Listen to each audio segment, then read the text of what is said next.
ನಮಸ್ತೆ ವೀಕ್ಷಕರೇ, ನೀವು ಕರ್ನಾಟಕದ BPL ಕುಟುಂಬಸ್ಥರಾಗಿದ್ದರೆ ನಿಮಗೊಂದು ವಿಶೇಷ ಸುದ್ದಿ. ನಿಮ್ಮ BPL ಕುಟುಂಬಸ್ಥರು ಹಾಗೂ ಸ್ನೇಹಿತರೊಂದಿಗೆ ಹಂಚಿಕೊಳ್ಳಿ. ಕರ್ನಾಟಕ ಸರ್ಕಾರವು 2026ನೇ ಸಾಲಿನ RTE ಅಂದರೆ ರೈಟ್ ಟು ಎಜುಕೇಷನ್ ಶಿಕ್ಷಣದ ಹಕ್ಕು ಯೋಜನೆಯನ್ನು ಜಾರಿಗೊಳಿಸಿದೆ. RTE ಅಂದರೆ 6 ವರ್ಷದಿಂದ 14 ವರ್ಷದ ಒಳಗಿನ ಮಕ್ಕಳಿಗೆ ಉಚಿತ ಮತ್ತು ಕಡ್ಡಾಯ ಶಿಕ್ಷಣ. ಕರ್ನಾಟಕದಲ್ಲಿರುವಂತಹ ಖಾಸಗಿ ಸಂಸ್ಥೆಗಳಲ್ಲಿ 25% ಸರ್ಕಾರಿ ಸೀಟುಗಳ ಮೀಸಲು.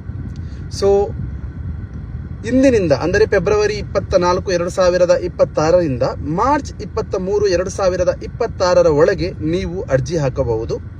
ಅರ್ಹತೆಗಳೇನೆಂದರೆ ನೀವು ಕರ್ನಾಟಕದ ಕಾಯಂ ನಿವಾಸಿಯಾಗಿರಬೇಕು, ನಿಮ್ಮಲ್ಲಿ BPL ಕಾರ್ಡ್ ಹೊಂದಿರಬೇಕು, ಹಾಗೆ ನೀವು ವಾರ್ಷಿಕ ಆದಾಯ 2 ಲಕ್ಷಕ್ಕಿಂತ ಒಳಗಿನವರಾಗಿರಬೇಕು.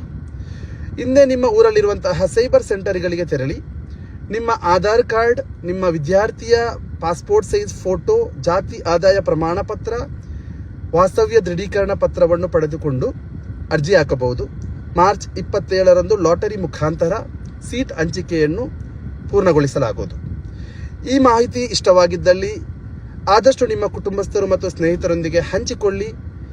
ಕರ್ನಾಟಕದ ಬಡ ಕುಟುಂಬಗಳಿಗೆ ಈ ಮಾಹಿತಿಯನ್ನು ಆದಷ್ಟು ಶೇರ್ ಮಾಡಿ. ಪ್ರತಿಯೊಂದು ವಿದ್ಯಾರ್ಥಿಯು ಶಿಕ್ಷಣದಿಂದ ವಂಚಿತರಾಗದಂತೆ ನೋಡಿಕೊಳ್ಳಿ. ಧನ್ಯವಾದಗಳು.